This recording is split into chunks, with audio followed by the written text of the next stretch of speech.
ప్రధానిగా బాబు అని కూడా ఒక ప్రచురించారు. ఇక తమిళనాడు ఎన్నికల బరిలో త్రిష చెన్నై సిటీ నుండి పోటీ చేస్తుందని ప్రచారం అని కూడా మరి ప్రచురించారు. ఇక ఐఎన్పిఆర్ కార్యాలయంలో ప్రజాపాలన ప్రగతి ప్రణాళిక కార్యక్రమం హాజరైన స్పెషల్ కమిషనర్ ప్రియాంక అని కూడా ప్రచురించారు.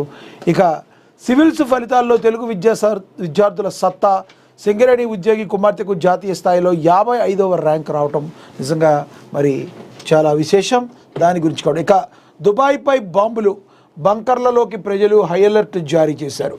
మనకి తెలుసు పశ్చిమాసియా దేశాల్లో యుద్ధ వాతావరణం నెలకొన్న వేళ మరి చాలా భయానక పరిస్థితులు అయితే అక్కడ నెలకొన్నాయి. ఖతర్ కావచ్చు, దుబాయ్ కావచ్చు, అదేవిధంగా బెహ్రాన్ కావచ్చు, చుట్టుపక్కల ఏషియా దేశాలు ఏవైతే పశ్చిమాసియా దేశాలు బాంబుల మోతలతో అట్టడిగిపోతున్న పరిస్థితి మనకి తెలుసు. ఇక బంకర్లలోకి ప్రజలు వెళ్ళారు, అక్కడ హై అలర్ట్ జారీ చేశారు. యుద్ధ భయం ఒక్క రోజులో దుబాయ్ని వీడిన 30,000 మంది. దుబాయ్లో నిత్యావసరాల కొరత తీవ్రతరం, రంజాన్ మాసంలో కష్టాలు, కువైట్పై ఆగని దాడులు, యూఏఈపై 109 డ్రోన్లు, 9 బాలిస్టిక్ క్షిపణులతో దాడి. క్షిపణులు, బాంబులు, డ్రోన్ల దాడులతో దద్దరిల్లుతున్న పశ్చిమాసియా. 100 గంటల్లో ఇరాన్లోని 750కి పైగా ప్రాంతాలపై ఇజ్రాయిల్, అమెరికా బాంబుల వర్షాన్ని అయితే కురిపించింది. ఇక దుబాయ్ ఇప్పుడు ఇరాన్ దాడులతో షేక్ అవుతుంది. దుబాయ్లో ప్రభుత్వం హైలర్ట్ జారీ చేసింది. క్షిపణి దాడులు జరగవచ్చునని ప్రమాద హెచ్చరికలు జారీ చేసింది. ప్రజలంతా అప్రమత్తంగా ఉండాలని, జనం బంకర్లలో తలదాచుకోవాలని సూచించింది. యూఏఈపై ఇరాన్ విరుచుకుపడుతోంది. 109 డ్రోన్లు, 9 బాలిస్టిక్ క్షిపణులతో దాడి చేయగా దాడులను విజయవంతంగా తిప్పికొట్టినట్లుగా ప్రకటన యూఏఈ రక్షణ మంత్రిత్వ శాఖ ప్రకటించింది. కువైట్పై దాడులు ఆగడం లేదు. కువైట్లోని అమెరికా ఎయిర్ బేస్లపై ఇరాన్ దాడి చేస్తుంది. శుక్రవారం కూడా దాడులు కొనసాగుతున్నాయి. ఇరాన్ మాత్రం ఎక్కడా కూడా తగ్గేదే లేదన్నట్టుగా మరి తన ప్రవర్తన అయితే ఉంది. మరి ఎక్కడ దాకా తీసుకెళ్తుంది ఇరాన్ అనేది మరి ఇరాన్ చేతుల మీద ఉంది. ఇరాన్ అయితే దాడులు అయితే ఆపట్లేదు. అమెరికా కూడా తలలు పట్టుకున్న పరిస్థితిని మనం అయితే గమనించవచ్చు. ముందుగా మరి అమెరికా, ఇజ్రాయెల్ రెండు కలిపి ఇరాన్ పై దాడి చేసి మరి అక్కడ ఖమేనీని అంతమొందించిన విషయం మనకు తెలిసిందే. ఇది ఎన్ని రోజులు జరుగుద్దో మరి తెలియదు. కానీ ఏవైతే చుట్టుపక్కల దేశాలు ఉన్నాయి, పశ్చిమాసియా దేశాలన్నిటి మీద ఎయిర్ బేసెస్ అమెరికాకి సంబంధించినవి ఏవి ఉన్నాయో వాటన్నిటి మీద కూడా ఇరాన్ దాడులు చేస్తుంది. మరి బంకర్లలో తలదాచుకోవాలని చెప్పి ఇప్పటికే మరి దుబాయ్ ప్రభుత్వం ఏదైతే ఉందో ప్రజలకి పలు సూచనలు చేసింది. అందరూ కూడా బంకర్లో తలదాచుకోవాలని చెప్పింది. అదేవిధంగా ఏదైతే మరి దాడులు చేస్తుందో ఆ దాడులకి సమర్థవంతంగా తిప్పికొట్టినట్టుగా కూడా మరి చెప్పటం అయితే జరిగింది. ఇంకా ఈ వివరాల్లో కూడా వెళదాం. ఇప్పుడు ఇరాన్ దాడులతో షేక్ అవుతుంది దుబాయ్. ఇప్పుడు ఇరాన్ దాడులతో షేక్ అవుతుంది. దుబాయ్లో ప్రభుత్వం హైలర్ట్ జారీ చేసింది. క్షిపణి దాడులు జరగవచ్చని ప్రమాద హెచ్చరికలు జారీ చేసింది. ప్రజలంతా అప్రమత్తంగా ఉండాలని, జనం బంకర్లలో తలదాచుకోవాలని సూచించింది. యూఏఈపై ఇరాన్ విరుచుకుపడుతుంది. 109 డ్రోన్లు, 9 బాలిస్టిక్ క్షిపణులతో దాడి చేయగా దాడులను విజయవంతంగా తిప్పికొట్టినట్లుగా ప్రకటించింది. యూఏఈ రక్షణ మంత్రిత్వ శాఖ ప్రకటించింది. కువైట్పై దాడులు ఆగడం లేదు. కువైట్లోని అమెరికా ఎయిర్ బేస్లపై ఇరాన్ దాడి చేస్తుంది. శుక్రవారం కూడా దాడులు కొనసాగున్నాయి. మిసైల్స్తో ఎయిర్ బేస్లపై దాడి చేయగా దాడి వివరాలను కువైట్ ప్రకటించింది. క్షిపణులు, బాంబులు, డ్రోన్లతో పశ్చిమాసియా దద్దరిల్లుతుంది. 100 గంటల్లో ఇరాన్లోని 750కి పైగా ప్రాంతాలపై ఇజ్రాయిల్, అమెరికా బాంబుల వర్షాన్ని కురిపించింది. యుద్ధ తీవ్రతకు ఇది ఏ విధంగా ఉందో మనకి అద్దం పడుతుందని ప్రచురించారు. ఇక ఒక్క రోజులో 30,000 మంది దుబాయ్ ఖాళీ. మరి యుద్ధ భయంతో లగ్జరీ లైఫ్ కోసం దుబాయ్ వెళ్ళిన వారు అయ్యో బాబోయ్ అంటూ ఖాళీ చేసేస్తున్నారు. శుక్రవారం ఒక్క రోజులో 30,000 మంది ఖాళీ చేశారు. గురువారం 30,000 మంది దుబాయ్ వెళ్ళినట్లుగా ప్రయాణికుల వివరాలు దుబాయ్ ఎమిరేట్స్ ప్రకటించింది. యుద్ధం ఎఫెక్ట్తో దుబాయ్లో నిత్యావసరాల కొరత ఏర్పడింది. ఇరాన్ దాడుల నేపథ్యంలో దుబాయ్లో పండ్ల కొరత బాగా ఉంది. పండ్లతో పాటు కూరగాయల కొరత కూడా ఉన్నట్లుగా బోర్డులు పెట్టారు. కస్టమర్లకు 2-3 కిలోలు మాత్రమే సూపర్ మార్కెట్లు ఇస్తున్నాయి. రంజాన్ మాసం కావడంతో పండ్లు తప్పనిసరి కాగా పండ్ల కొరత ఉండడంతో దుబాయ్ వాసులు ఇబ్బందులు పడుతున్నారు. ఇక అతలాకుతలం కూడా అవుతుంది. వారం రోజులుగా యుద్ధంతో పశ్చిమాసియా అతలాకుతలం అవుతుంది. క్షిపణులు, బాంబులు, డ్రోన్ల దాడులతో పశ్చిమాసియా దద్దరిల్లుతుంది. 100 గంటల్లో ఇరాన్లోని 750కి పైగా ప్రాంతాలపై ఇజ్రాయిల్, అమెరికా బాంబుల వర్షాన్ని కురిపించింది. ఇరాన్లోని దీర్ఘశ్రేణి బాలిస్టిక్ క్షిపణి కేంద్రాలపై ఇజ్రాయిల్, అమెరికా దాడులు చేయగా టెహ్రాన్తో సహా ఇతర నగరాలపై ఇజ్రాయిల్, అమెరికా సైన్యాలు విరుచుకుపడ్డాయి. హెజబుల్లా మిలిటెంట్లపై ఇజ్రాయెల్ అమెరికా భీకర దాడులకు దిగే అవకాశం కూడా కనబడుతుంది. మరి చర్చలకు సిద్ధమని ఇరాన్ అధ్యక్షుడు కీలక ప్రకటన అయితే చేశారు. కొన్ని దేశాలు మధ్యవర్తిత్వం కోసం ముందుకు వస్తున్నాయని, అయితే యుద్ధం ప్రారంభించిన వారి చర్చల ప్రతిపాదన జరపాలని ఇరాన్ అధ్యక్షుడు మౌసద్ పెజిష్కియన్ అన్నారు.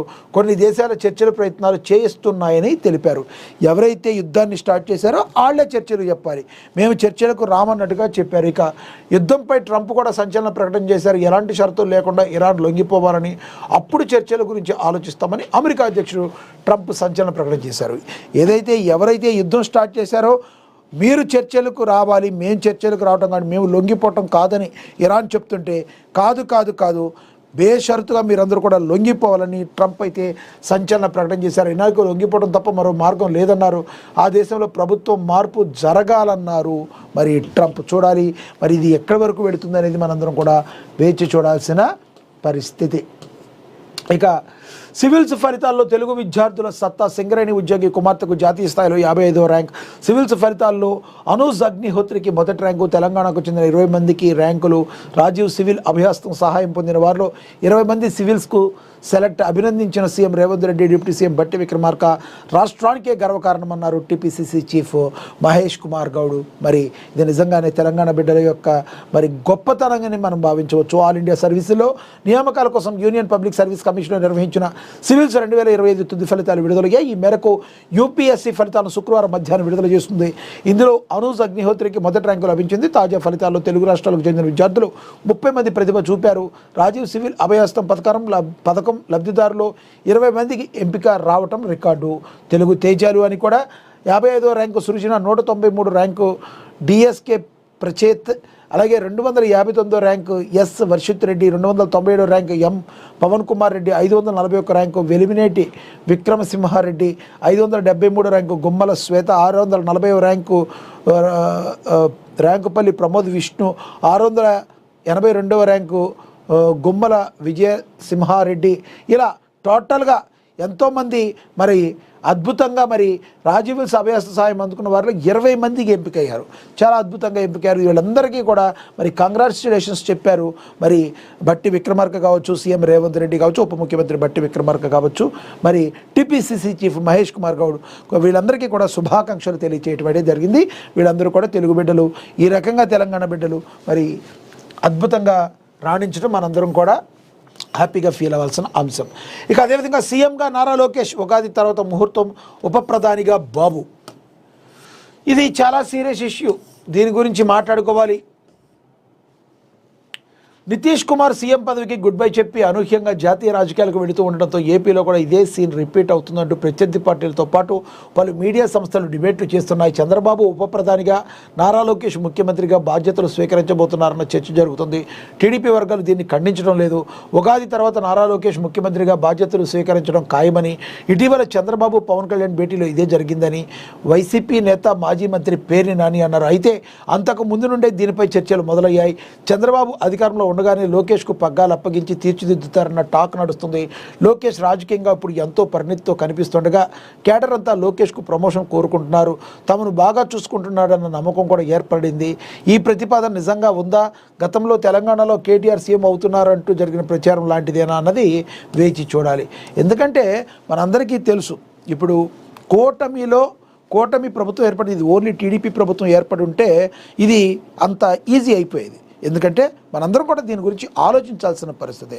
ఇది కూటమిలో ప్రధాన భాగంగా ఉన్న టీడీపీ అయినా కూడా ఈ రోజున కూటమి అక్కడ ఏర్పడడానికి ప్రధాన కారణం జనసేన అధినేత పవన్ కళ్యాణ్.